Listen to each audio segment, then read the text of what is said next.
আল্লাহ রাব্বুল আলামিন বলেন মান আমিলা সালিহাম মিন যাকারিন আও উনসা ওয়া হুয়া মুমিন ফালানুহিয়ান্নাহু হায়াতান তাইয়্যিবা ওয়া লানাজিজিয়ান্নাহুম আজরাহুম বিআহসানি মা কানু ইয়ামালুন। আল্লাহ রাব্বুল আলামিন বলেন তামাম পৃথিবীর জমিনে হতে পারে নারী, হতে পারে পুরুষ, ঈমান আনার পরে কোন বান্দা বান্দি যদি নেক আমল করে, ওই বান্দা বান্দির ঈমান যদি বড় সুন্দর হয়, ঈমান আনার পরে ওই বান্দা বান্দির আমলনামা যদি বড় সুন্দর হয়, বান্দা বান্দির ভরসা যদি আল্লাহর উপরে হয়, আল্লাহ রাব্বুল আমিন বলেন ফালানুহিয়ান্নাহু হায়াতান তাইয়্যিবা, ওই বান্দার রিজিক নিয়ে টেনশন করা লাগবে না। আল্লাহর নবী বলেন ওই বান্দার রিজিকের ফয়সালা আসমানের মালিক আল্লাহ করে দিবেন। পয়গাম্বর পড়ে থাকলেন কুয়ার ভিতরে 3 দিন 3 রাত। বড় ভাইরা নাম ইয়াহুদা, এটা খাবার নিয়ে যায়, কয় ইউসুফ হাতটা পাইটা দাও, খাবার নাও। আল্লাহর পয়গাম্বর বলে শোনো, তোমাদের খাবার খাওয়ার কোনো প্রয়োজন নাই, তোমরা বড় নিষ্ঠুর, আমাকে প্রয়োজন নাই খাবার দেওয়ার, এই যে দেখো খাবার। ইয়াহুদা বলেন ইউসুফের হাতের দিকে আমরা তাকায় দেখি বিনা মৌসুমের খাবার ইউসুফের হাতের ভিতরে পাওয়া যায়। কে দিছেন? ভরসা কার উপরে? এটা রব্বে কারীম বলেন ওমাইয়া তাওয়াক্কাল আলাল্লাহ ফাহুয়া হাসবুহু, আল্লাহর উপরে যারা ভরসা করে আল্লাহ তাদের জন্য যথেষ্ট হয়ে যায়। আল্লাহর পয়গম্বর কুয়ার ভিতরে এবার 4র্থ দিন বণিকের দলেরা অনেক দূর থেকে দেখে ওই জায়গার ভিতরে পাখি ওড়ে, দৌড়ে যাও বালতি নিয়ে, মনে হয় পানি পাওয়া যাবে। বণিকের দলেরা বালতি এনে উপর থেকে ছাড়ে, বালতির ঝনঝনানি আওয়াজ, আল্লাহর পয়গম্বর উপর দিকে তাকায় দেখে আওয়াজ হয় বালতির মতো কি যেন পড়ে। আল্লাহর পয়গম্বর কোনো বিচলিত না হইয়া জবানে উচ্চারণ করেন তাওয়াক্কালতু। বলেন লাভ কি জানেন? যতবার বলবেন এক একটা হরফের বিনিময়ে 10টা করে সওয়াব পাইবেন। এই যে সুবহানাল্লাহ কইছেন না, আরো মজার তথ্য, আমি আমার বিষয়বস্তু বাদ দিয়ে আপনারা কি বল শুনাই। এই যে সুবহান আর আল্লাহ বলছেন, সুবহানের ভিতরে আল্লাহ যে শব্দটা আছে হাদিসে আছে, আল্লাহ নবী বলেন আমার উম্মতের একবার যদি আল্লাহ এই শব্দটা উচ্চারণ করে 5000 বার আল্লাহ বলার সওয়াব তার আমলনামার ভিতরে দেওয়া হয়। তাহলে একবার বললে কয়বার? এখন বলবেন হুজুর এত সওয়াব কেন? আমরা ডাল সিজনে আসছি, হায়াত কম বরকত বেশি। বলেন তো কি বলছি? হায়াত কম, কোন সিজন? ডাল সিজন বুঝেন? এখন যদি কেউ আম খাইতে চান, রৌমারি গেলে কিন্তু বিভিন্ন ফলের দোকানে আম পাওয়া যাবে, কিন্তু এই আমটা কি ভেজাল মুক্ত না যুক্ত? ভেজাল যুক্ত। আর সিজনাল সময় এই ফলের দাম যা ছিল এখন কি ওই দামে দেবে? তো কম না বেশি? কি বুঝলেন? ডাল সিজনে চলে আসছে, ভেজাল যুক্ত, দামও বেশি। যদি এটা বুঝে থাকেন তাহলে আমরাও ডাল সিজনের উম্মত। নবী পাই নাই, সাহাবী পাই নাই, তাবিও পাই নাই। কোন সিজন? বলেন বলেন। ডাল সিজন। মানে ডাল সিজনে আইলে কি ভেজাল যুক্ত হয়? এটাই তো আমাদের আমলনামা ভেজাল যুক্ত। মিথ্যা কথা বলার গুনাহ, ওজনে কম দেওয়ার গুনাহ, খাদ্যে ভেজাল দেওয়ার গুনাহ, যৌতুক খাওয়ার গুনাহ, বউ মারিয়া শ্বশুর বাড়ি থেকে টাকা আনার গুনাহ, আইল খেলার গুনাহ, দুধে পানি মিশানোর গুনাহ আমাদের আমলনামায় 2-1জনের কয় না আছে নাকি? আছে, আমাদের আমলনামায় আছে। কি বুঝলেন? আমরা ডাল সিজনের উম্মত, আমলনামা ভেজাল যুক্ত, দাম অনেক কত বেশি। আল্লাহ তাআলা কালামে হাকিমে আরেকটা আয়াতে কারিমে বলেন কুনতুম খায়রা উম্মাতিন উখরিজাত লিন-নাস তা'মুরুনা বিল মারুফি ওয়া তানহাউনা আনিল মুনকার। আল্লাহ রাব্বুল আমিন বলেন তোমরা এই পৃথিবীর সর্বশ্রেষ্ঠ উম্মত। সুবহানাল্লাহ। কারা? কয়েকজন কইছে আর গুলো করে কেমনে কই? কেবল বিড়ি খাইলাম, এই মুখ দিয়ে কেবল বিড়ি খাইলাম, কেমনে কই যে আমি শ্রেষ্ঠ উম্মত? আরে বাবা যত ভেজালি থাকুক আমরাই, বলেন কারা? আমরা শ্রেষ্ঠ উম্মত। কে বলছেন? আল্লাহ বলছেন। এই জন্য আল্লাহ দয়া করে মায়া করে এই নবীর কপাল্লা উম্মতের একবার আল্লাহ বললে কয়বারে সওয়াব? কথা কয়েন 5000 বার। এই যে তাওয়াক্কালতু আলাল্লাহ, এর ভিতরে আল্লাহ শব্দ আছে না নাই? যেন মাঝে মাঝে বললেন পয়গম্বর যখন বলছেন তাওয়াক্কালতু আলাল্লাহ, উপর থেকে বালতি পড়ে, আল্লাহ খুশি হয়ে গিয়ে পয়গম্বরকে বলে তোমার ভরসা আমার উপরে, উপর থেকে বালতি পড়ে না, অপেক্ষা করো, এটাই মিশরে যাওয়ার সিংহাসন। সুবহানাল্লাহ। আল্লাহর পয়গম্বর বালতি দেখার পরে বালতিতে বসে পড়লেন।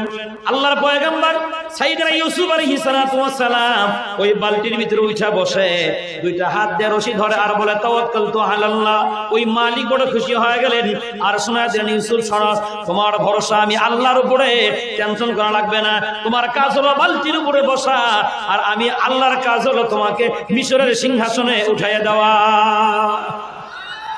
পয়গম্বর বালতির উপরে বসে পড়লেন, বণিকের দলরা বালতি উপরের দিকে টানে, পয়গম্বরের চেহারা দেখা মতো বলে বুশরা হাদা গোলাম, সুসংবাদ দাও সুসংবাদ, গোলাম পাইছি গোলাম।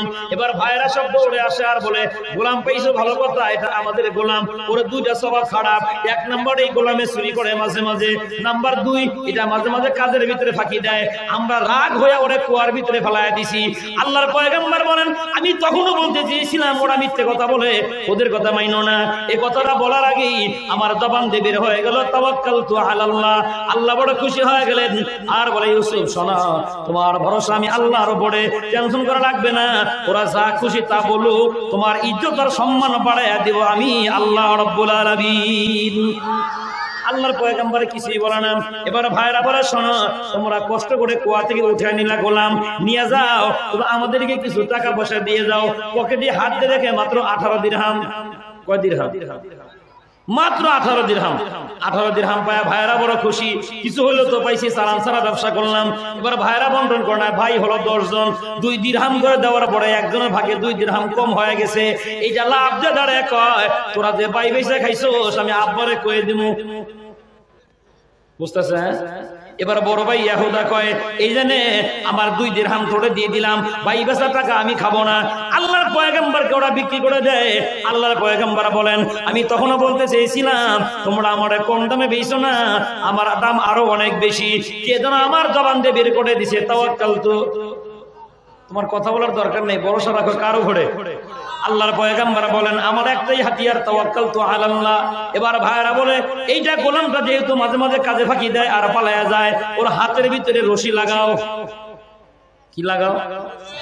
মানে বাইন্ধে নিয়ে যাও। কি নিয়ে যাও? যেমন এখন আসামি গ্রেফতার করে কি ছেড়ে দিয়ে নিয়ে যায়, যে হ্যান্ডকাপ, গ্রেফতার, অ্যারেস্ট, বুঝেন তো আপনারা সবাই বুঝেন? তবে আলহামদুলিল্লাহ বাঙালি এত চালাক, হ্যান্ডকাপ আর অ্যারেস্ট এত সুন্দর বুঝে। আমি বাজারে এক দোকানে চা খাইতেছি, এক মুরব্বী এসে কয় গ্রেফতার করে চালান করে দিছে, আর এক মুরব্বী লাভ দিয়ে উঠে কোন হুজুরে তুললো গো? আমি আশ্চর্য হয়ে গেছি যে গ্রেফতারের সাথে হুজুরের কি সম্পর্ক। পরে চাচারা জিজ্ঞেস চাচা এটা আপনি কি কইলেন? কি আর বলবো বাবা, রাত পোহালে শুনি অমুক হুজুর গ্রেফতার, রাত পোহালে শুনি ওই হুজুর বাড়িতে ঘুমাইতে পারে না, রাত পোহালে শুনি অমুক হুজুরের ফাঁসি দিছে। এখন আমরা আতঙ্কে থাকি, যখনই শুনি গ্রেফতার হয়েছে মনে করি যে কোনো একটা হুজুর ধরা খাইছে। এটা উলামা ইকরামের মহব্বত। বলেন কার মহব্বত? উলামা ইকরামের মহব্বত। তবে মনে রাখেন বাবা দিন এরকম থাকবে না, দিন এরকম থাকবে না। ওরা ভাইরা দেখেন বুদ্ধি দেয় তো বান্ধে নিয়ে যাও। এবার আল্লাহর পয়গম্বরের হাতের ভিতরে রশি লাগানো হয়। তাফসীরে রুহুল মানি খোলেন 2 নম্বর খণ্ডের ভিতরে পাওয়া যায় আল্লাহর পয়গম্বরের হাতের ভিতরে যখনই রশি লাগাইছে আল্লাহ তাআলা রাগ হইয়া গোটা ব্যবসায়ীদের উপরে গরম বাতাস চালু করে দিয়েছে। গরম বাতাস কে দিয়েছে? মানে পয়গম্বর সম্মানী মানুষ, ওর সিনার ভিতরে ওহির বিদ্যা আছে। যখন এই ওহির বিদ্যাওয়ালাকে অপমান করা হয়েছে আল্লাহ রাগান্বিত হয়ে গরম বাতাস চালু করে দিছে। আপনি আমার দেশের দিকে আজকে একটু ভালো করে তাকান না কেন? স্বাধীনতার পরে 20 বছর এই দেশের মাটি ভালোই চলেছিল, কিন্তু বিগত 30 বছর থেকে যখন থেকে ওলামা ইকরামের হাতে মিথ্যে মামলার রশি লাগানো হয়েছে, মিথ্যে মামলার হ্যান্ডকাপ লাগাইয়া ওলামা ইকরামকে ফাঁসির মঞ্চে ঝুলাইয়া দেওয়া হয়েছে, ওলামা ইকরামকে মিথ্যে মামলা দিয়া বাড়িতে ঘুমাইতে দেওয়া হয় না, মিথ্যে মামলায় কারারুদ্ধ করে রাখা হয়, ওই দিন থেকে বাংলার জন্য যে গজব শুরু হয়ে গেছে। মনে রাখবেন এই আগুন থামানো সম্ভব হবে না, এই আগুন থামানো সম্ভব হবে না। এই আগুন যদি থামাইতে হয় মিথ্যে মামলায় অ্যারেস্ট হওয়া ওলামা ইকরামকে ছেড়ে দেন, আর যাদেরকে ফাঁসি দিয়েছেন এদের ফ্যামিলির কাছে মাফ চান। এরপরে দেখবেন গজবের আগুন আল্লাহ নিভিয়ে দিবেন। না হয় জাহাজে আগুন লাগে, বিমানে আগুন লাগে, হেলিকপ্টারে আগুন লাগে, গার্মেন্টস ফ্যাক্টরিতে আগুন লাগে। কেন? এটা লাগে না, আল্লাহ লাগায়। বলেন কে লাগায়? বণিকের সরদার বলে শোনা, এই রাস্তা দিয়ে আমি রাতেও গেলাম দিনেও গেলাম, আমার গায়ে কোনোদিন লো হাওয়া যেটাকে সাইমুম বলা হয়, আমার গায়ে কোনোদিন গরম বাতাস লাগে নাই। হঠাৎ করে আজকে আমার গায়ের ভিতরে গরম বাতাস কেন? ওর সাথে তোমরা বেয়াদবি করেছো। এইবার বণিকের দলেরা বলে ওস্তাদ হাতের ভিতরে রশি লাগাইলেই গরম বাতাস, রশি খোলার পরে বাতাস বন্ধ হয়ে যায়। সুবহানাল্লাহ। আল্লাহর পয়গম্বরের একটাই হাতিয়ার, ওরা রশি লাগায়, আর আল্লাহর পয়গম্বর জবান দিয়ে বলে তাওয়াক্কালতু আলাল্লাহ। আল্লাহ রাব্বুল আলামিন বলে ইউসুফ এই যে তোমার হাতিয়ার তাওয়াক্কালতু আলাল্লাহ, তুমি এটার উপর ভরসা করো, অপেক্ষা করো, আমি আল্লাহ তাআলা তোমার সম্মান আরো বাড়াইয়া দিব। সুবহানাল্লাহ। ওরা এবার রশিটা খুইলা দিয়া আল্লাহর পয়গম্বরকে নিয়ে গেলেন মিশরের বাজারে। পয়গম্বরকে যখন বিক্রি করা হয়, দাম চাওয়া হয়, মানুষেরা কানাঘোষা করে, ওই এত সুন্দর গোলাম এত কম দামে বেচে কেন, দাম তো আরো হবে। ওরা পাইল সুযোগ আর বেচে না। এইভাবে 3 দিন 3 রাত আল্লাহর পয়গম্বরকে মিশরের বাজারে ওঠানো হয়। শেষ পর্যন্ত বণিকের সরদার বলে, শোনো, আমরা টাকা দিয়া ইউসুফ বেচবো না। কথা হলে কেমনে বাঁচবা? কই এক পাল্লায় ইউসুফ দিবা, আর এক পাল্লায় স্বর্ণ দিবা। স্বর্ণ নামানোর পরে ইউসুফ থাকবে এক পাল্লায়, আর এক পাল্লায় রূপা দিবা। এক পাল্লায় রূপা দেওয়ার পরে, রূপা নামানোর পরে এক পাল্লায় থাকবে ইউসুফ, আর এক পাল্লায় দিবা রেশমি কাপড়। 3টা দামি সম্পদ দিতে পারবে যে ইউসুফ কিনা নি বেশি। শুনতেছেন আমার কথা? দাম কে বাড়ায় দিলেন? সমান সমান ওজনের স্বর্ণ, সমান সমান ওজনের রূপা, সমান সমান ওজনের রেশমি কাপড়। বুঝে থাকলে বলেন, ভাইয়েরা বেচছিল কত? মাত্র 18 দিরহাম। এখন কি ভাইদের কেনার সামর্থ্য আছে? না। এটা কেমন হয়েছে জানেন? এক লোকের মুখে খুব রুচি, শুধু চা বিস্কিট খায়। এখন আপনারা জানবেন কিনা, জানারই তো কথা, পার্শ্ববর্তী এলাকার মানুষ আমরা, ভাষা বুঝতে সমস্যা না হওয়ারই কথা। মানুষের জন্য যেমন জেলখানা আছে, গরু ছাগলের একটা জেলখানা আছে, এটার নাম কি? খোয়ার। চিনছেন তো? এই যে নিজের ক্ষেত খেলে ধরে খড়ে দেয়, আর খড়লা বেডি মাঝে মাঝে 5 টাকা 10 টাকা দেয়, যাতে আবার আইনে দেয়, দেয় না? ওই এক বেটা, ওই যে আপনাদের কি বলে, মাঠের বিটা বসে বসে চা খায়। হঠাৎ করে মনে হলো যে চা খাইতেছে, পকেটে তো টাকা নেই, এখন কি করবো? এখন চিন্তায় পড়ে গেল যে টাকাটা দেই কোত্থেকে। এখন আবার মনে হয়ে গেছে যে গরু খড়ে দিলে তো 5 টাকা দেয়, কারণ কার গরু খড়ে দিব? চার নেশা তো বেড়ায় উঠছে, এখন নিজের গরু নিজেই খড়ে দিছে। নিজের গরু নিজে খড়ে দিয়ে 10 টাকা এনে চা খাইছে সকালে, কিন্তু বেটা জানে না যে আমার গরু বিকালে আমি আনতে গেলে 200 টাকা। বুঝলেন না মনে আমার কথা? মুসলমান খুব গভীর মনোযোগ। ইউসুফ আলাইহিস সালামের ভাইদের দৃষ্টান্ত ঠিক এমনই হয়ে গেছে। নিজের গরু যেমন নিজে খড়ে দিলে বড় বেশি টাকায় সন্ধ্যায় আনা লাগে, নিজেরা মাত্র 18 দিরহামে ভাই বিক্রি করার পরে নিজেরাই এখন ক্রয় করা শক্তি রাখে না। সুবহানাল্লাহ। আল্লাহর পয়গম্বরকে দাড়িপাল্লায় উঠানো হয় আর নামানো হয়। আল্লাহর পয়গম্বর কিছুই বলে না, শুধু জবান দিয়ে উচ্চারণ করেন তাওয়াক্কালতু আলাল্লাহ। আল্লাহ বড় খুশি হয়ে গেলেন আর বলে, ইউসুফ, তোমার ভরসা আমি আল্লাহর উপরে, তুমি এখন দাড়িপাল্লায় থাকবা না, এই পাল্লা থেকে নামায়া রাজ পরিবারের সন্তান বানায়া রাজ দরবারে বেড়ে ওঠার যোগ্যতা আমি আল্লাহ তোমারে দিয়ে দিলাম। এবার আল্লাহর পয়গম্বর দিন যায়, মাস যায়, বছর যায়, পয়গম্বর বেড়ে উঠতেছেন রাজ দরবারের সন্তান হিসাবে। পয়গম্বরের বয়স যখন 40 হয়ে গেল, এবার জুলাইখা পয়গম্বরের চেহারার প্রেমে পড়ে গেছে। জুলাইখা পয়গম্বরের প্রস্তাব দিয়ে কয়, ইউসুফ, আমি তোমাকে যে প্রস্তাব দিই, প্রস্তাবটা তুমি মাইনে নাও, আর আমার প্রস্তাব যদি মাইনে নাও তোমার জন্য লাভ। টাকা চাও টাকা দেওয়া হবে, বেতন চাইলে বেতন বাড়ায় দেওয়া হবে, যা চাও সবটা তোমাকে দিয়ে দেওয়া হবে। আর মনে রাখবা, আমার প্রস্তাব যদি তুমি না মানো, লা আজআলান্নাকা ইলাল মাসজুনিন, শুনে রাখবা, আমি জুলাইখা কিন্তু তোমাকে জেলখানায় পাঠাবো। কোরআনের আয়াত শোনাইছি, ভালো করে বুঝছেন। জুলাইখা কি কয়, ইউসুফ শোনো, যদি আমার প্রস্তাব মাইনে নাও সব দেওয়া হবে, আর আমার প্রস্তাব না মানলে কই পাঠাবো? কই পাঠাইবো? ওই জুলাইখা মরে গেছে বাবা, আজকে সারা পৃথিবী জুলাইখা দেয় উঠে গেছে। জুলাইখার কথা মানলে চাকরি পাওয়া যায়, জুলাইখার কথা মানলেই বাড়িতে ঘুমানো যায়, জুলাইখার কথা মানলে থানায় মামলা হয় না, জুলাইখার কথা মানলে ফাঁসির মঞ্চেও যাওয়া লাগে না, জুলাইখার কথা না মানলে এই জেলখানার ভাত খাইতে হয়। এরকম একটা জুলাইখার নাম কয়ে দিই, ভালো বুঝবেন, ওয়াং সাং সুচি। এটা কোন দেশে? মায়ানমারে। এটা কি কইছে মুসলমানদেরকে, যদি আমার প্রস্তাব মানো এই দেশে থাকবা, না মানলে বাংলাদেশ পাঠিয়ে দেবো। এটা সেম জুলাইখার কথা। জুলাইখা কি বলছে, মানলে শান্তি পাইবা, না মানলে কই পাঠাবো। আর এই জুলাইখা কি কইছে, না মানলে কই পাঠাইবো, বাংলাদেশ পাঠাইবো। তাহলে চরিত্র সেম, নামের পরিবর্তন। কথা বলেন। এরকম শুধু মায়ানমার না, সারা পৃথিবীতে হাজারো জুলাইখা পাইছে, আছে না নাই? আছে। বাদান খুব ভালো গভীর মনোযোগ। আল্লাহর পয়গম্বর ইউসুফকে প্রস্তাব দিয়ে বলে, আমার প্রস্তাব মাইনা নাও, না মানলে কিন্তু তোমার কপালে দুঃখ দুর্দশা চলে আসবে। আল্লাহর পয়গম্বর বলেন, তাওয়াক্কালতু আলাল্লাহ আসসিজনু আহাব্বু ইলাইয়া। জুলাইখা শুনে রাখো, আমি আল্লাহর উপরে ভরসা করি, তোমার প্রস্তাব মানবো না, আমার আল্লাহ আমাকে বাঁচায় দিবেন। সুবহানাল্লাহ। আল্লাহ বড় খুশি হয়ে গেলেন। জিবরাইলকে বলে, জলদি করে যা, তাকায় দেখ আমার পয়গম্বরের পূর্ণ ভরসা আমি আল্লাহর উপরে। পয়গম্বরকে বলো, তাওয়াক্কালতু আলাল্লাহ বলে আমার পয়গম্বর শুধু সামনের দিকে দৌড় দিবে, আর আমি আল্লাহর কুদরতে জুলাইখার সব দরজা খুলে দিবি। এবার পয়গম্বর মুখে বলে তাওয়াক্কালতু আলাল্লাহ, সামনের দিকে দৌড় দেয়, জুলেখার দরজা একটা একটা করে খুলে যায়। পরবর্তী সময় পয়গম্বরকে জিজ্ঞাসা করা হলো, ওগো আল্লাহর পয়গম্বর, আপনি কেমনে বুঝতে পারলেন 7টা দরজা তালা লাগানো, 7 তালার ভিতরে আপনাকে রাখার পরে প্রস্তাব দিল, কেমনে বাঁচছেন? আল্লাহর পয়গম্বর বলে, শোনো, আমার জবানে ছিল তাওয়াক্কালতু আলাল্লাহ, আমি আমার নিজের নফসকে নির্দোষ মনে করি না। মা উবাররিউ নাফসি ইন্নান নাফসা লাম্মারাতুন বিসু। আল্লাহর পয়গম্বর বলে, শোনো, আমি আমার নিজের নফসকে নির্দোষ মনে করি না। আমি কেন বাঁচলাম? শোনো, ইল্লা মা রহিমা রব্বি, এটা ছিল আমার রবের দয়া। ভরসা ছিল কার উপরে? দয়াটা কে করছেন? আল্লাহই করছেন। এজন্য আমরাও যদি বিপদে পড়ে আল্লাহর শরণাপন্ন হই, বাঁচায় দিবেন কি? এবার আরেকটা হাদিস থেকে, বুখারী মুসলিম শরীফের হাদিস থেকে আমি আপনাকে শোনাই। হাদিসে রাবি আব্দুল্লাহ ইবনে আশআরী রাদিয়াল্লাহু তাআলা আনহু বলেন, আল্লাহ নবীর কাছে শতাধিক নও-মুসলিম সুদূর ইয়ামান থেকে আসার পরে কেবলমাত্র মুসলমান হয়ে গেলেন।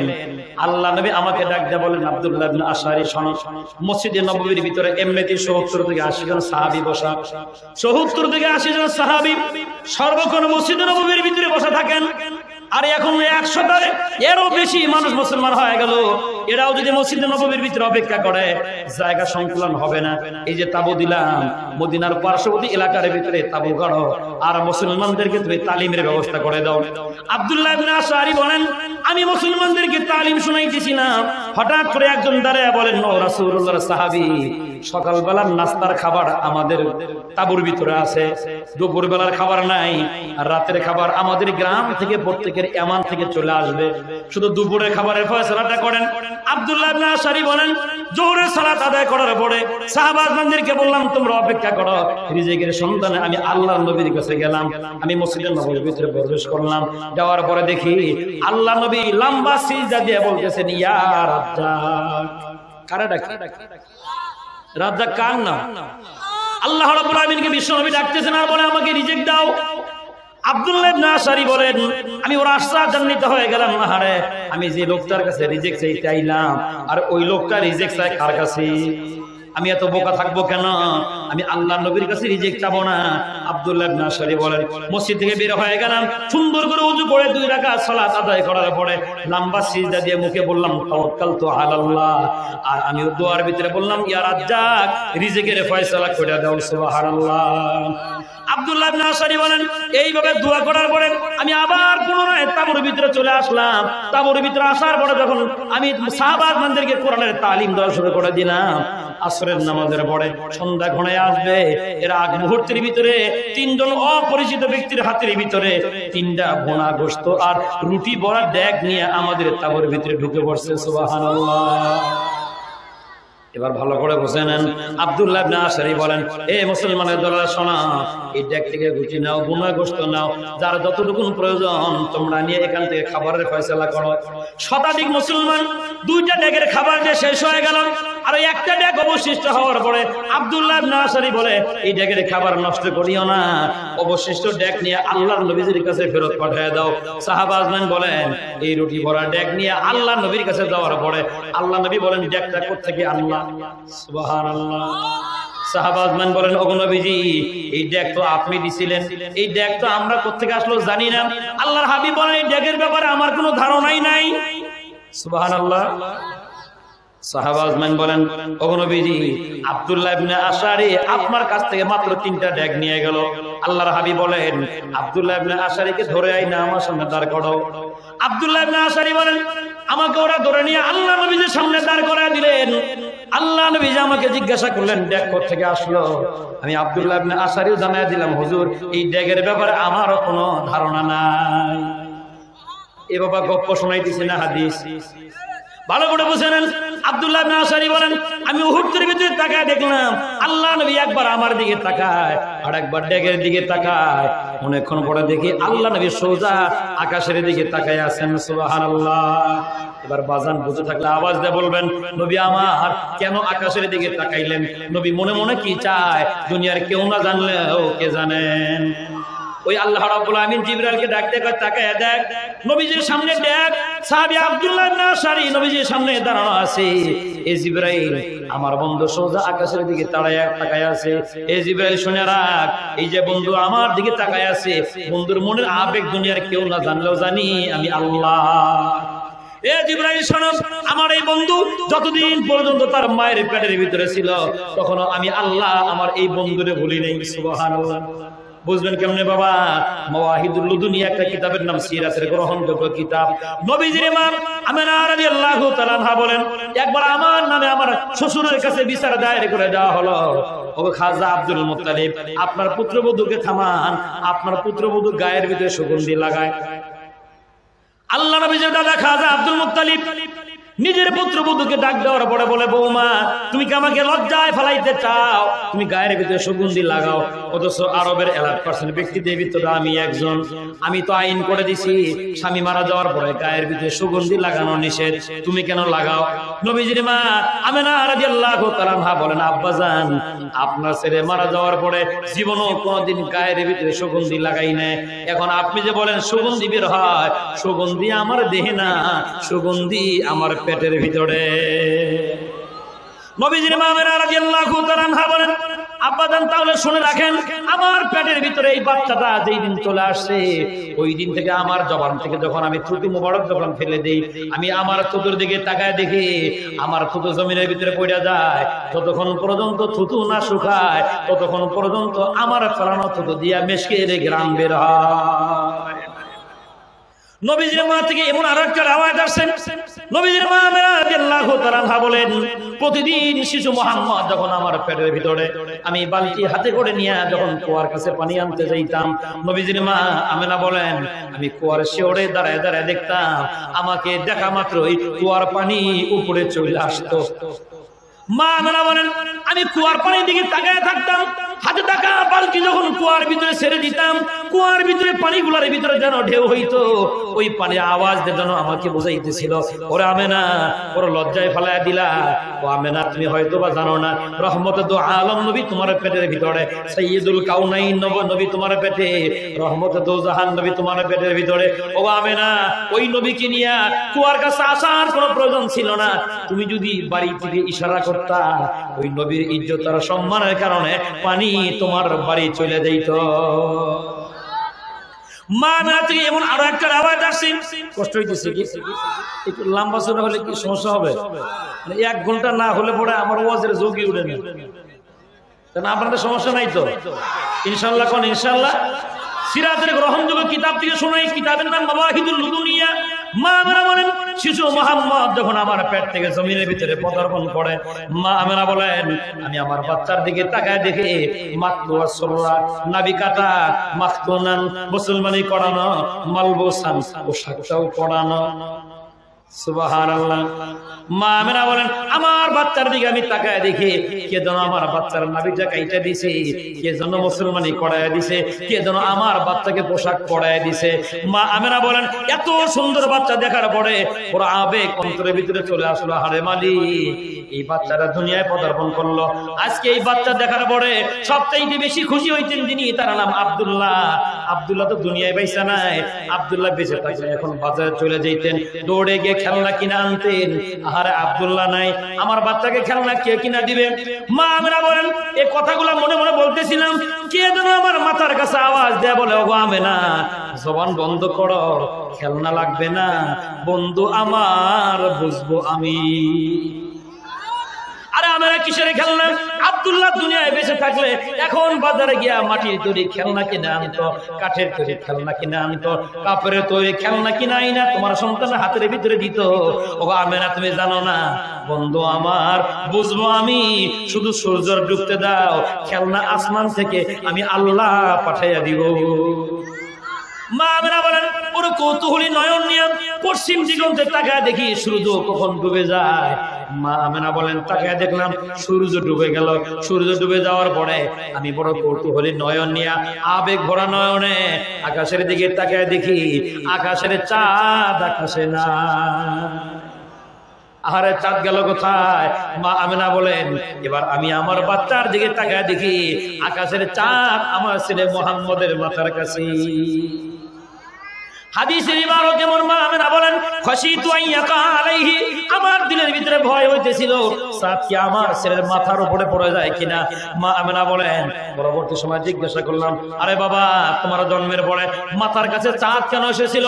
ক্বালান নবী সাল্লাল্লাহু আলাইহি ওয়াসাল্লাম, আন্নাল কমারা ইউগান্নিনি ওয়া সালামু আলাইয়া। এই দুনিয়ার মানুষ শোনো, আমার জন্মের পরে দুনিয়াতে চাঁদ কেন এসেছিল? চাঁদ এসেছিল আমাকে গান শোনাইতে আর আমি নবীকে সালাম জানাইতে। এতক্ষণের আলোচনা দ্বারা কি বুঝলেন? এই কথাগুলো আল্লাহ জিবরাইলকে স্মরণ করায় দিয়ে কয়, জিবরাইল তাকায় দেখ, বন্ধু মায়ের পেটে থুতু দিয়ে মেশকের গ্রান আমি আল্লাহ বানায় দিলাম। বন্ধু মায়ের পেটে বন্ধুর বদলতে কুয়ার পানি উপরে উঠে দিলাম। বন্ধু জমিনে পদার্পণ করলো, নাবি আমি আল্লাহ কাইটা দিলাম, পোশাকটা আমি আল্লাহ পড়ায় দিলাম, মুসলমানিটাও আমি আল্লাহ পড়ায় দিলাম। এখন ওই বন্ধু আকাশের দিকে তাকায় আছে, জলদি করে যা, আমার বন্ধুর চোখের পানি জমিনে পড়ার আগে আমি আল্লাহ কোরআনের আয়াত নাজিল করে দিলাম। নাজিল হয়ে গেল আমার তেলাওয়াতকৃত আয়াত। আল্লাহ রাব্বুল আমিন বলেন, ও মাইয়া তাওয়াক্কাল আলাল্লাহ ফাহুয়া হাসবুহু।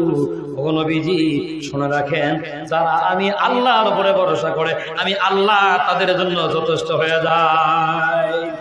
আল্লাহ যেন বুঝাই দিল পয়গম্বর, এই যে আব্দুল্লাহ ইবনে আশআরী আপনার সামনে দাঁড়ানো, আব্দুল্লাহ ইবনে আশআরী পূর্ণ ভরসা ছিল আমি আল্লাহর উপরে, আর তাওয়াক্কালতু আলাল্লাহ জবানে উচ্চারণ করেছি। এই কথার বদৌলতে আমি আল্লাহ খুশি হইয়া 3টা খাবার জান্নাত থেকে দুনিয়ায় পাঠিয়ে দিছি। কে দিছে? ভরসা ছিল কার উপরে? আমাদের ভরসাও যদি আল্লাহর উপরে হয়, কে বাঁচিয়ে দিবেন?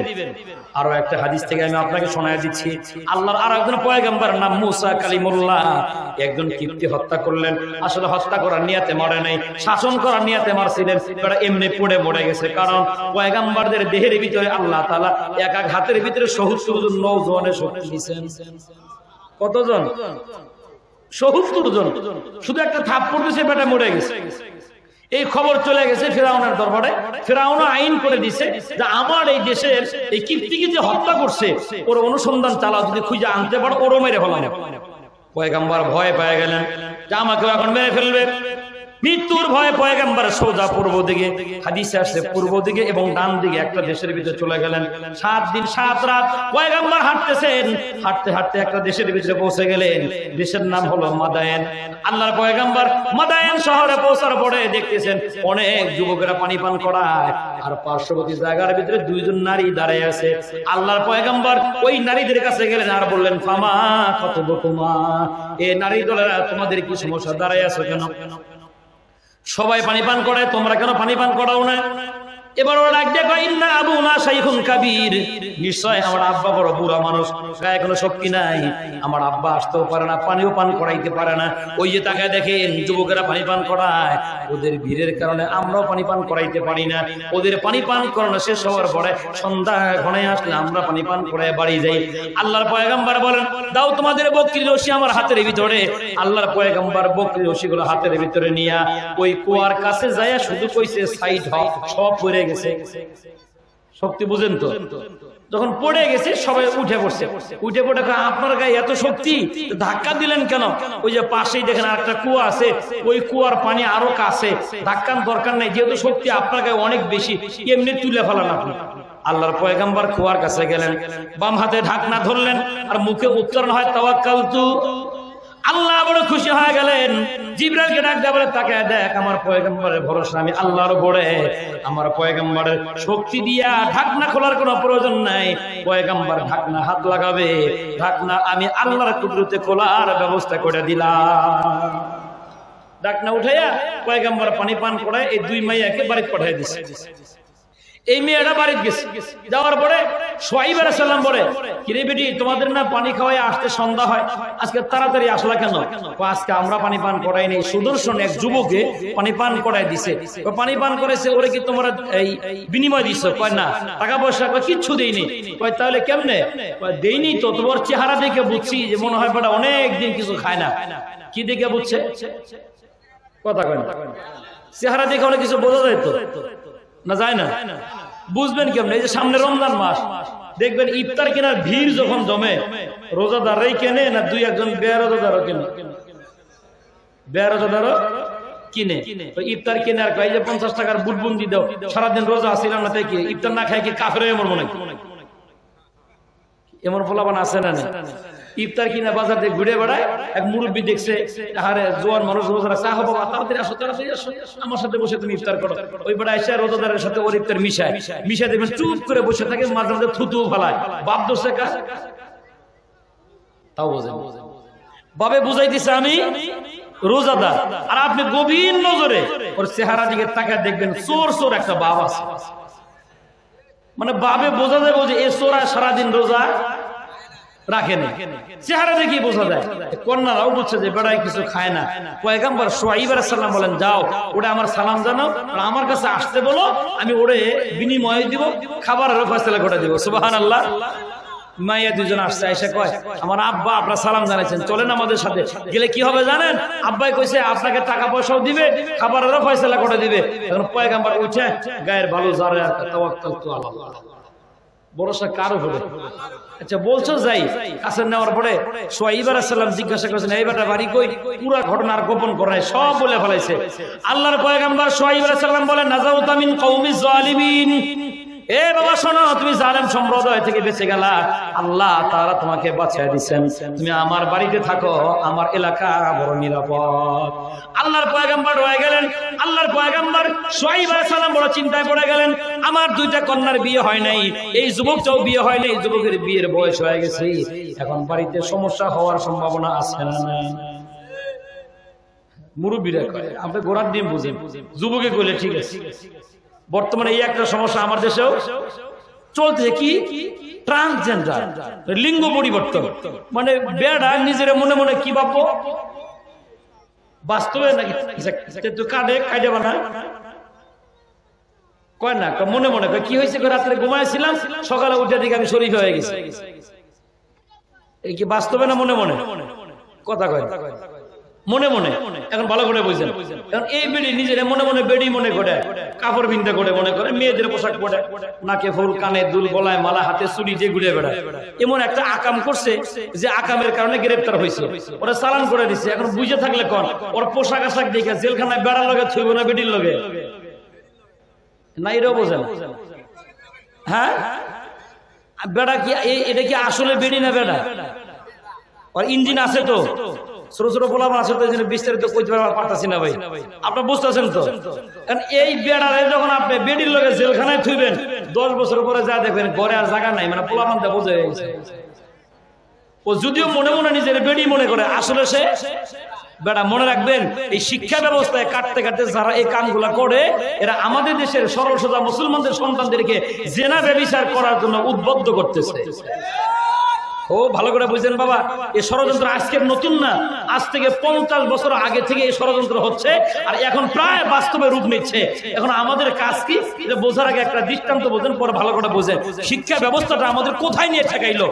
এই যে আপনাদের এইদিকে হয় কিনা আমি জানি না, যে আমি তো দেখছি অনেক বাজারে শীতকাল আইলেই পুরাতন কাপড় বিক্রি হয়। দেখছেন কোন জায়গায় আপনারা? জ্যাকেট, মাফলার, চাদর, স্যুট, প্যান্ট বিক্রি হয় না? এক মুরব্বী সরল সোজা মানুষ কেটে গেছে বাজারে, অনেক মানুষের ভিড়, সবাই কাপড় লাড়ে। চাচা গিয়ে এরকম একটা কাপড় লাড়ছে, টান দিচ্ছে, টান দেওয়ার পরে দেখে লম্বা চোর একটা প্যান্ট, মানে জিন্সের প্যান্ট। এবার চাচা জিন্সের প্যান্ট হাতে খুব খুশি। এই জন্যই তো কয় গো, যে দেশ স্মার্ট হয়ে গেছে। আগের মোজা ছিল হাঁটুর নিচে, এখনকার স্মার্ট মোজা কোমর থেকে পুরা পায়। চাচাই মনে করছে এটা কি, আসলে কি মোজা? জিন্সের প্যান্ট। চাচা তো আর জিন্সের প্যান্ট বোঝে না, জিজ্ঞাসা করছে ভাই দাম কত? দেন, আপনি মুরব্বী মানুষ হাউস করছেন, নেবেন নেন, দেন 100 টাকা দেন। চাচা খুব খুশি, ভাই রে আমার কপাল রে, 50 টাকা দিয়ে কিনলে পরে মাত্র হাঁটুর নিচে থাকে, আর 100 টাকা দিয়ে কোমর থেকে পুরা শরীর। খুব খুশি, বাড়িতে নিয়ে গেছে। সিফা প্যান্ট, তো সিফা প্যান্ট বুঝেন তো, মানে এইটা পরে মানি ব্যাগ বাড়ি গুলো বাঁকা হয়েছে, দনুকের মতো মনে হয় সিজার করতেছে। এই জিন্সের প্যান্ট চাচা গিয়ে পাও ঢুকিয়ে দিছে, অর্ধেকটা পাও গিয়ে আর যায় না, মানে আটকে গেছে। সিফা তো চাচা মনে মনে একটা আইডিয়া করলো, যে নিচের দিকে যদি চিকন আদাত কাইটা ফেলাই দেওয়া যায়, উপরে টুকতো মোটামুটি একটু ডিলা ডালা আছে, পয়টা মোটামুটি আরাম পাওয়া যাবে। ঠিক আছে, কাটবে কি? এটা নিয়ে বউর কাছে গেছে, বেগমের মা কি হলো এত রাত্রে উঠো, কি হয়েছে? এটা একটা আদাত কেটে দাও। যে ঠান্ডা লেফের ভিতরে উঠা আমার সম্ভব না, আমি এটা কাট করবো পারবো না, তুমি তাড়াতাড়ি ঘুমাও। এই বুড়া বসে থাকলাম আর কম করে করো, আমি কিছুই কয় না। আচ্ছা ঠিক আছে তুমি ঘুমাও। এবার গেছে পুত্রবধূ, ওই যে বেটার বউর কাছে, বৌমা ঘুমাইছো? আব্বা এত রাত্রে? মা উঠো। কি করবো? একটু আমার এই প্যান্টটা আদাত কাটে, এটা মোজাটা আদাত কাটে কি করে দাও, খাটো করে দাও। এখন পুত্রবধূ কয় আব্বা দেখেন আমার কত কাজ আছে, আপনার কাজ, শাশুড়ির কাজ, এত ঝামেলার পরে আমার দিয়ে আপনি এই কামটা করায় না, আল্লাহর রাস্তায় মাফছে, আমার ঘুমাইবেন বিড়ি কাটে নেই। এবার গেছে গরজামাই, গরজামাই বুঝেন, পরে বলবো আইতেছি, অপেক্ষা করে না, কষ্ট হইতেছে, লম্বা চড়া করলে সমস্যা নাই তো, আমি আপনাদের এলাকার ছেলে, কিন্তু সুযোগ হয় না, আজকে পাইছি, আপনার জান কই, আমিও আছি ইনশাআল্লাহ। গভীর মনোযোগ। এখন চাচাই তো মহাবিপদ, ওই বেটির কাছে যায় কয় মা তুই একটু কেটে দে। এখন নিজের মেয়ে কয় আব্বা দেখো গরজামাই থাকি বলে যে প্যান কেটে খাওয়া লাগবে এই কন্ট্যাক্ট করে কিন্তু তোমার বাড়িতে থাকি না, সম্ভব নয়। শীতের রাতে তুমি যাও। চাচার মনে খুব ব্যথা, সুন্দর করে এই প্যান্টটা টেবিলের উপরে রাখছে, রাইকে বেড়াই গেছে বাজারে চা খাইতো, তখন চা খাইতে গেছে, মনে মনে খুব টেনশন, আরে আমার মনে ব্যথাটা কেউ বুঝলো না, এদিক থেকে সবাই মোটামুটি বুঝতেছে। চাষি মনে করলো যে আরে বেটা মুই যাবো, কয়দিন আর বাঁচবো, আদাত কাটতে কতক্ষণ লাগে, সকাল হয়ে গেছে, রোদ উঠছে, রোদরে বইয়া বইয়া চাষি সুন্দর করে আদাত কাটা ফালাই দিয়া চাষা যে জায়গায় প্যান্ট রাখছে, চাষি ওই জায়গায় প্যান্টটা ছুঁয়ে দিছে। এইবার আইসে পুত্রবধূ, বুঝতেছেন তো আপনারা? আগে যে কারিগর একটা গেছে বেড়ি কিন্তু জানেন, কারণ পুত্রবধূ থাকি শ্বশুরের বাড়িতে এখনো পৃথক হয়ে নেই, আদাত না কাটলে আর কেমন দেখা যায়। এই ভিডিও রোদ্রে বই বা সুন্দর করে আদাত কাটা ফালাই দিয়া সিলাই দিয়ে বেড়া যে জায়গায় রাখছে ওই জায়গার ভিতরে ছুঁয়ে দিচ্ছে। কারিগর 3 নাম্বারটা আইছে, মাইয়া চিন্তা করলো থাকি আব্বার বাড়ি, কাম করা লাগে না কিছু না, এমনি থাকলে খাওন দেয়, এটা কাটতে আর কতক্ষণ লাগে, আদাত কেটে ফেলাই। আগে যে কারিগর দুইটা গেছে বেড়ির খবর নাই, সুন্দর করে হ্যাঁ গিয়াও সুন্দর করে আদাত কাটছে, কাইটা ফালাই দিয়া চাষার প্যান যে জায়গায় রাখছে ওই জায়গায় ছুঁয়ে দিছে। দেওয়ার পরে চাষা তো মন খুব খারাপ, জোহরের নামাজ পড়ে বাজারকে প্যান ঘুরে দিব নিয়াত করছে, টাকা আমি ঘুরে আনবো, আমার লাগবো না, লাগলে বেটা 50 টাকা মারিয়ে দিব, 50 টাকা আমার দিব। চাষা গিয়ে প্যান হাতে নিছে, দেখে প্যান আর প্যান নাই, প্যান হাফ প্যান হয়ে গেছে। কি হয়ে গেছে? হাফ প্যান্ট হয়ে গেছে।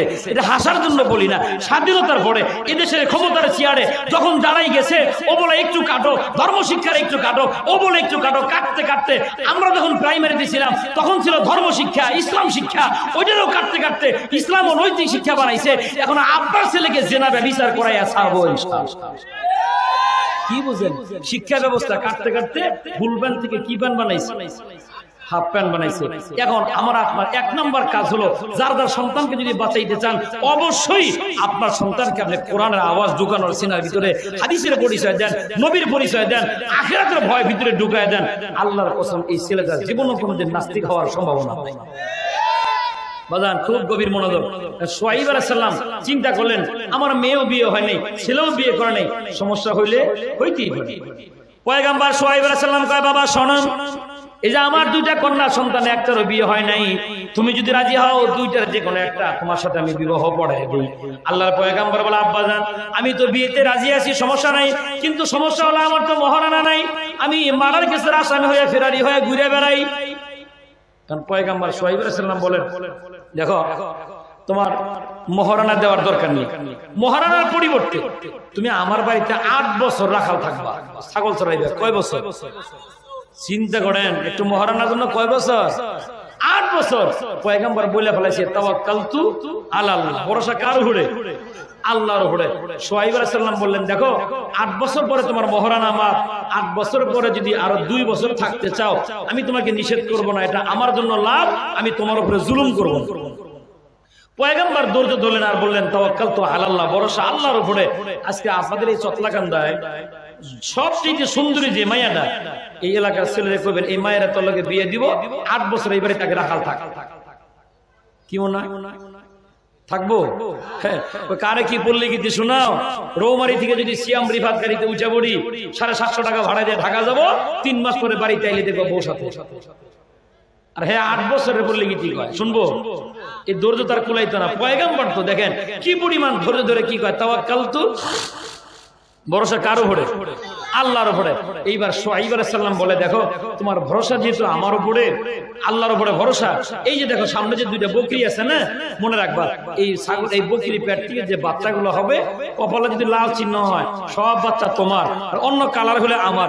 ঠিকই দেখা গেল পরবর্তী বছর বাচ্চা যদি 6টা হয়, 5টার কপালে লাল চিহ্ন। তাও সুবহানাল্লাহ। সম্পদ কে বাড়ায় দেয়? আল্লাহ বাড়ায় দিচ্ছেন। এবার পয়গম্বর মনে মনে হাসে আর কয়, চালান ছাড়া ব্যবসা করে বউ পাইছি, মালও বাড়তেছে।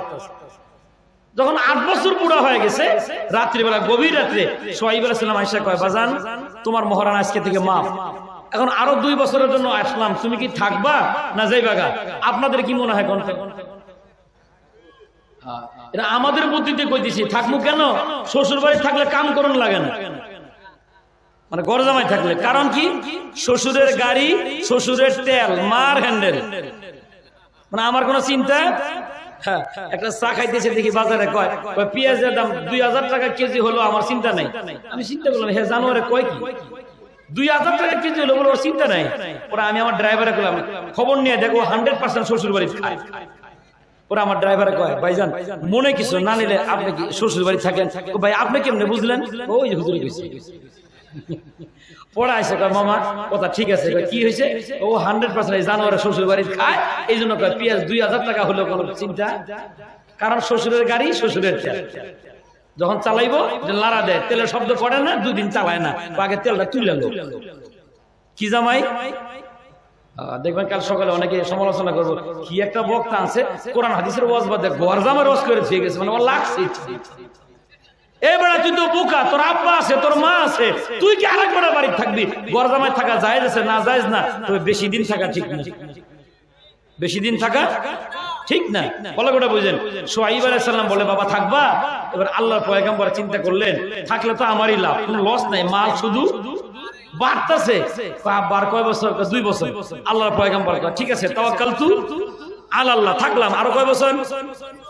10 বছর যখন পুরো হয়ে গেছে, আল্লাহর পয়গম্বর শুআয়ব আলাইহিস সালাম আয়েশা কয়, নাও এবার রাস্তা মাখো, বহুত দিন পাইলা দিছি, এবার আব্বা আম্মার কাছে যাও, 2টা বকরি দিলাম, রাস্তার সমস্যা হলে বেচবা আর খাইবা আর চলে যাবা রাস্তার খরচ দিয়া, আর আগামী বছর আইসা মাল সামান সব নিয়ে যাইবা।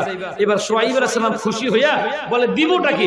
নিজের হাতে থাকা লাঠিটা পয়গম্বর মুসা আলাইহিস সালামকে দিয়ে বলে, বাবা এই যে লাঠিটা নাও, আমি তোমার লাঠিটা হাদিয়া দিলাম। এবার পয়গম্বর শ্বশুরের কাছ থেকে লাঠি নিছে, লাঠি নিয়ে একবার লাঠির দিকে তাকায়, একবার শ্বশুরের দিকে তাকায়, আর একবার বউর দিকে তাকায়, মানে বুঝাইতেছে তোর বাপে কামটা করলো। হ্যাঁ, আরে কয়টা দিরহাম দিত, দিছে কি? লাঠি। আচ্ছা বলেন তো, এখন যদি আমাদের দেশের যে অবস্থা, পোলাপান যে পাকা পাকছে, বিয়ের সময় শ্বশুর যদি লাঠি দেয়, হ্যাঁ, মাইয়া বিদায় দেওয়ার সময় দেখো আব্বা টাকা নাই পয়সা নাই, কি দিব তোমারে? এই যে নাও বাপের কাছ থেকে লাঠি পাইছিলাম, লাঠি দিয়ে তোমারে দিলাম, নিব না? নিব। রাগ হয়ে লাঠি নিয়ে করবো কি, আব্বা দিচ্ছেন না লাঠি, আমি পাইছি, এই যে আপনি নেন, যত করে থুয়েন, বুড়ো বসে ভিক্ষা করে খাইয়েন। মানুষের দেয় হুন্ডা আর আপনি দিতেছেন, কইব তো। কিন্তু পয়গম্বর তো আকাশের দিকে তাকাইছেন, আল্লাহর সাথে চোখে চোখে কথা হয়ে গেছে, লাঠি থুয়ে যাবে না, নিয়ে যাও। সুবহানাল্লাহ। আল্লাহর পয়গম্বর লাঠি নেনার বলেন, তাওয়াক্কালতু আলাল্লাহ। শুআয়ব আলাইহিস সালাম বলে দিলেন, বাবা শোনো, বিপদ দেখবা যেখানে, আল্লাহর উপর ভরসা করে লাঠি ছাড়বা সেখানে, বুঝবো আমার মালিকে। সুবহানাল্লাহ। আল্লাহর পয়গম্বর হাতের ভিতরে লাঠি নিয়া, অন্তঃসত্ত্বা বিবি নিয়া জঙ্গলের রাস্তা দিয়া হাইটা যাচ্ছে সামনের দিকে। হঠাৎ করে আল্লাহ তাআলা রাস্তাটা ভুলে দিলেন। পয়গম্বর ভুলে গিয়া ডানে বামে তাকায় দেখে, ডান দিক দিকে আগুন দেখা যায়, আগুন। আল্লাহর পয়গম্বর বিবিকে ডাকতে বলে, শোনো তুমি এখানে অপেক্ষা করো, ওই যে আগুন দেখা যায়, মনে হয় সেখানে মানুষ আছে, রাস্তা আল্লাহ ভুলে দিয়েছেন, আমি মানুষের কাছে রাস্তার সন্ধান নিয়ে আসি, না হয় আগুন হাতে করে আনবো। অন্তঃসত্ত্বা বিবির জন্য আগুন বড় উপকারী। আল্লাহর পয়গম্বর কাছে গেলেন, যা দেখতেছেন এটা আগুন না, পাতার ভিতরে নূর জ্বলতেছে, নূর। নূর দেখে পয়গম্বর চিন্তা করলেন, দেখা যায় আগুন, একটু ধরা যায়, একটা আগুন না। এবার আল্লাহ খুশি হয়, কালিমুল্লাহ শোনো, এটা আগুন না, কি জানো? ইন্নানি আনাল্লাহ, আমি তোমার আল্লাহ। এ কালিমুল্লাহ শোনো, এই পর্যন্ত তোমাকে কেন আনছি তুমি বোঝো নাই?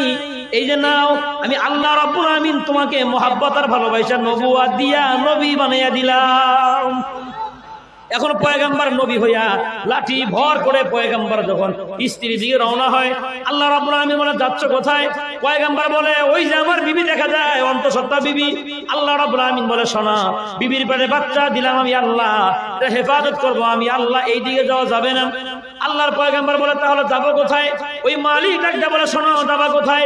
ইযহাব ইলা ফিরআউনা ইন্নাহু তাগা। ফিরআউনের কাছে যাও, ও বড় গাদ্দার হয়ে গেছে। কার কাছে যাও? আল্লাহ কয় তুমি ফিরআউনের কাছে যাও। কারণ পয়গাম্বরে আল্লাহ 10 বছর আগের কথা মনে করায় দিলা। কি কেসের আসামি? মনে নেই, মারার কেসের আসামি। কারণ কইতেছে আল্লাহ আমার